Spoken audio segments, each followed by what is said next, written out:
Well, today everybody, in this video, I want to talk about my new creative process on how I write riffs. Now I say new because what I've been doing recently is a lot more unique in my opinion compared to what I've done in years past and what would be deemed the norm. That is, just pick up your guitar and start jamming and trying to come up with something, right? So I've been doing a new process here, so let's just jump right on into it.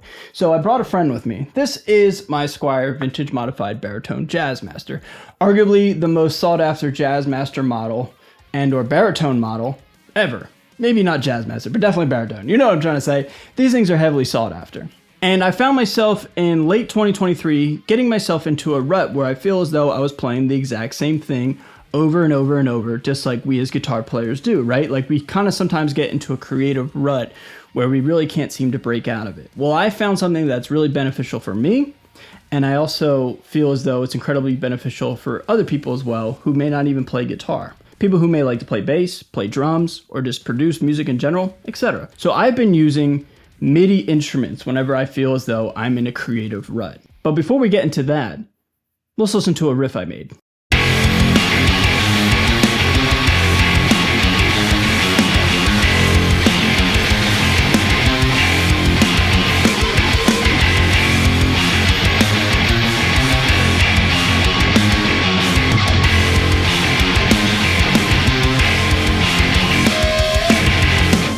Now, actually, that riff was inspired by a MIDI instrument. And the MIDI instrument we're talking about today is the Djaa Maasta from Otto Audio, one of my favorite plugin companies and software companies of all time. For those of you who've been following this channel, you probably heard that name and heard of the 1111, which back in 2023 I deemed as my favorite amp sim ever for heavy tones. And here in 2024, it might be exactly that. It is awesome, dude. So we're going to be talking about the Djaa Maasta, but I just want to sit on the topic of creating riffs using MIDI instruments. Basically, what you can do is you could take MIDI notes on a grid and you can just drag and drop them however you so choose, and then you can just see what would happen when you hit play, hit the space bar, when the MIDI instrument reads what you essentially wrote on the grid, and you can determine if, hey, does that sound good, and also is that even feasible for a human to play and replicate. This process I actually started doing when I wrote the song Follow Demeanor that I put out in February, which is to this day my most popular original music on YouTube. It's got 24,000 views, just shy of 24K the last time I checked, I do believe. Yeah, that song's absolutely amazing. I'm super proud of it, and it's really wild and unique and quirky. And I deem it unique and quirky because I wrote it using a MIDI instrument. I sat there with a grid and I just started plugging and dragging and dropping ideas just to see what would happen. Now enter the Djaa Maasta into the fold. That's perfect because not only is it a new MIDI instrument that I deem to be incredibly beneficial and creative for me as a writer, but also too, it's modeling the most sought after sound ever. I'm one of the individuals that have really been championing the Squier vintage modified baritone Djaa Master. I've toured with it all over the States. I literally just toured with it with Elijah on the From Ashes to New headliner tour.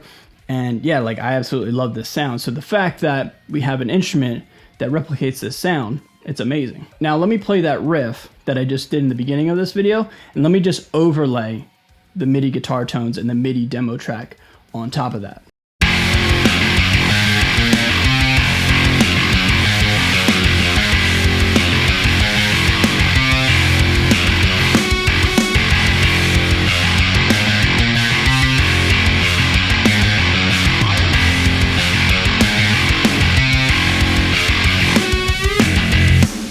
Sounds pretty darn close in my opinion. I'll be sure to put a link down below in the description as well as the pinned comment for you to go check out this MIDI instrument. So the Djaa Maasta is in fact the lowest tuned guitar sample library out there. Incredibly beneficial for baritones, right? This instrument does double tracking, meaning it sends two independent samples from left and right, and therefore you don't have to have two instances of the instrument in a track. You can just use one and then it'll send out two individual samples, which gives it that stereo feel. You have different articulations and different ways you can play it, like chug, sustain, tremolo picking, scrapes and effects, etc. You can use it for bass as well. It goes all the way down to low F sharp 0. So what I want to do is I want to go into Logic. I want to show you the demo track. I want to show you guys how I mixed and how I produced this song and just kind of walk you guys through how I go about writing with this plugin. All right, everybody, let's check out the Djaa Maasta. I'm just going to hit play here in Logic, and I'm going to let you guys hear what it sounds like, and I want you to visually see what's going on in the virtual instrument as well. The guitar tones are the Otto Audio 1111, and I'm feeding the Djaa Maasta into that. So this is the instrument playing, and then the notes, the MIDI notes, are being fed through the 1111. All right, here we go.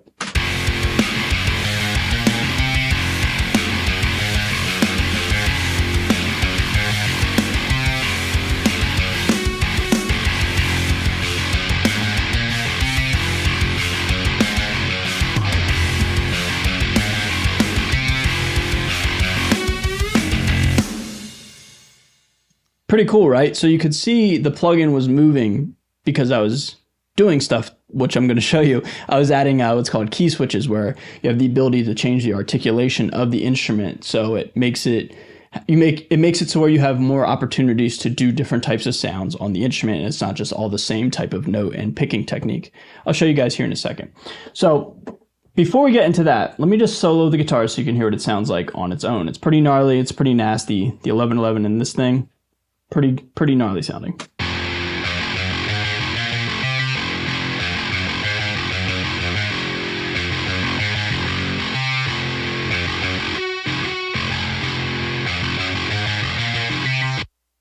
So what I want to show you is in the 1111, I am in stereo mode. So the output is not mono to stereo, quite literally stereo. And that's important because the Djaa Maasta, as it was explained to me, is sending two different samples left and right to replicate the idea of guitar left, guitar right, like two separate tracks. Now you don't have to run two instances of this MIDI instrument, this virtual instrument. You can just have one, and then it's sending it in stereo with two different samples. So easier on your DAW, easier on your system, and your buffer and sample rate and all that stuff. So just easier and less moving parts, you know what I mean? All right, so let's check out this instrument here. So one thing that I think is really cool is this volume right here. So this is almost like a clean boost, or like more signal being sent to the 1111. So check this out. As I turn the fader down, it turns down, but it also sounds like there's less gain because there's less oomph going to the plugin. Check it out.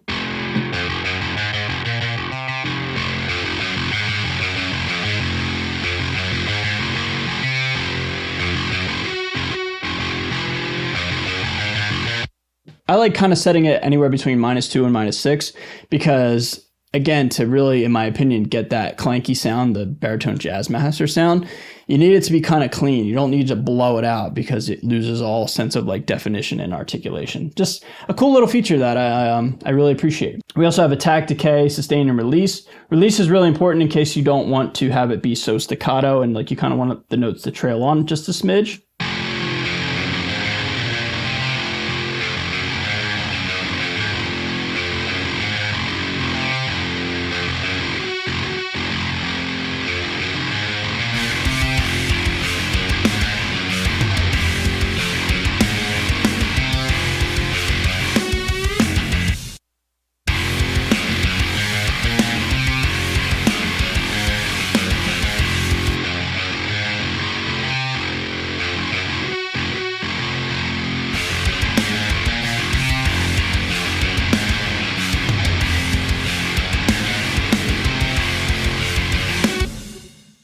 Maybe just a smidge of release to where like, ever so slightly kind of gives it a little bit of human element, because we don't play like super staccato-y unless we like edit the crap out of our guitar tracks.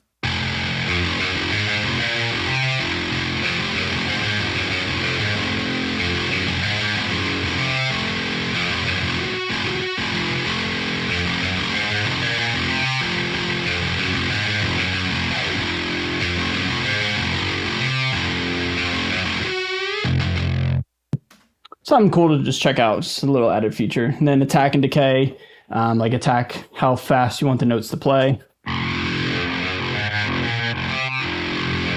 But I think somewhere like for attack, especially in the metal genre, you want that at 0.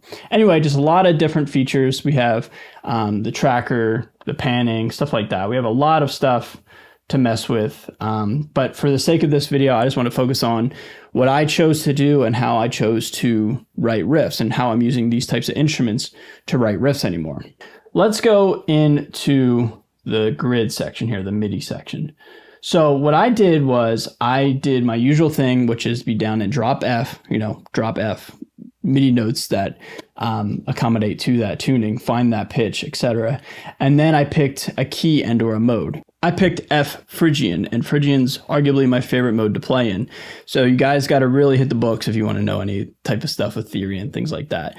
If you don't, you can certainly just guess on the grid, and that's totally fine. That does not work for me personally. It doesn't mean I'm any better or worse than anybody, but I just like knowing where I can go and where I can't go. And then if I want to choose to break the rules, I can, but at least I know why I'm choosing to break the rules and choosing why I can pick a note out of the key, etc. So just something to just keep in mind.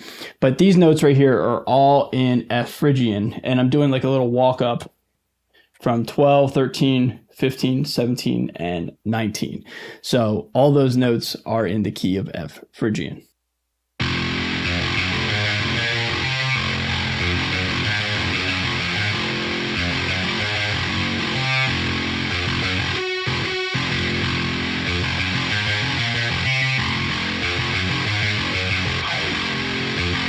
All right, let's focus on that noise right there. So that was a key switch, a little scrape, a little Gojira scrape, which is cool that they programmed that. So I put a note, just a random note here, whatever that note is, D sharp, whatever. Then I put the key switch for scrape.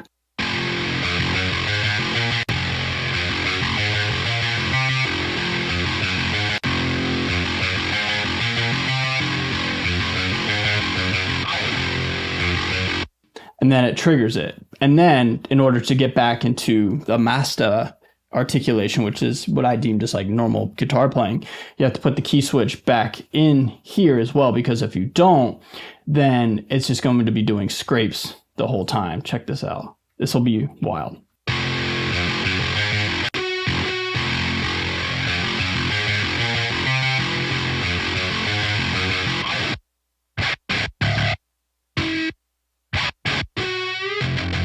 It's doing the effects articulation the whole time, which isn't good. So check this out. I'll show you what the instrument is doing. So watch the articulations here. I don't know why I'm pointing with this. Watch on your screen.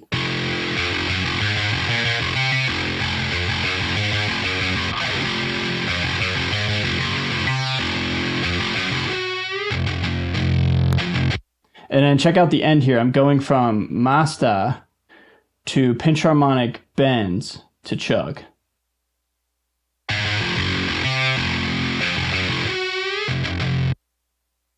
So again, I put those key switches in here as well. So whenever you buy the product, I'm sure they're going to give you the whole list of the key switches, and that's very crucial so you can know what to articulate, what to put in, etc. But anyway, getting back to how I write riffs, or like a unique way to write a riff.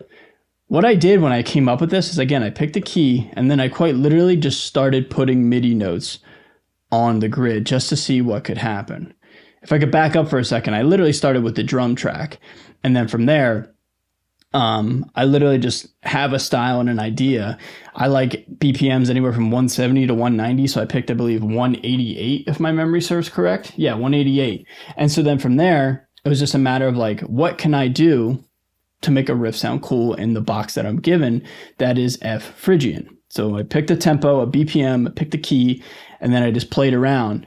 And these notes that I've made and this riff that I made is not something that I don't think I would ever really come up with as easily, or as, I don't think, what I'm trying to say is I don't think I would come up with this riff just sitting here with the guitar, because that walk up the fretboard is kind of weird for me. I would never really do that. I have styles where I'd like to do major ninth jumps and octave jumps and kind of weird stuff like that. But at the same time, being able to program something and just try it out and then see how it sounds on the grid, I thought was cool, man. So there it is, everybody. That's the Djaa Maasta. That's exactly what I've been using as of late to write. I pick a mode, I pick a key, I pick a window for me to work in, and then I just run with it in my DAW. And the fact that Otto Audio has replicated this sound is cool for me, man, because I'll tell you this, I don't necessarily want MIDI instruments to replace and or be better than real humans. I don't think anybody's asking for that. But like if I'm on a bus or if I'm just traveling down the road or if I'm just in my living room just chilling and I don't physically want to play but I want to create, I can just sit there with the grid and just grab MIDI notes and I can just start plugging and playing. And it's just honestly quite fun. It's like a game for me. It's like a way to like, I don't know, entertain myself and pass time. It's a way to be creative while not literally sitting down and playing. Because I think everybody would agree to this, but sometimes I don't want to play, but I want to create. So it's like, it's a catch-22. So anyway, man, yeah, it's like a puzzle. It's like a game. It's something that can entertain me and inspire me. And then when I come up with something that I deem cool to my ears, I can then see if I can replicate it on the instrument, on the actual guitar. So everybody, that's my video on the Djaa Maasta. I really sincerely love this thing. It's a creative tool. I love it so much. I love the sound of it. I love the sound of this thing. So to have that sound in a MIDI instrument is huge for me. Again, I'll put a link down below in the description as well as the pinned comment if you want to go check this thing out. I highly recommend it. Just if you want to be creative, check it out, man. Otto Audio has always been good to me, and I love their products very much. All right, everybody, I'm going to get out of here. Thank you so much for watching. Be sure to subscribe, like this video, and yeah, man, I'll see you guys in the next video. Later.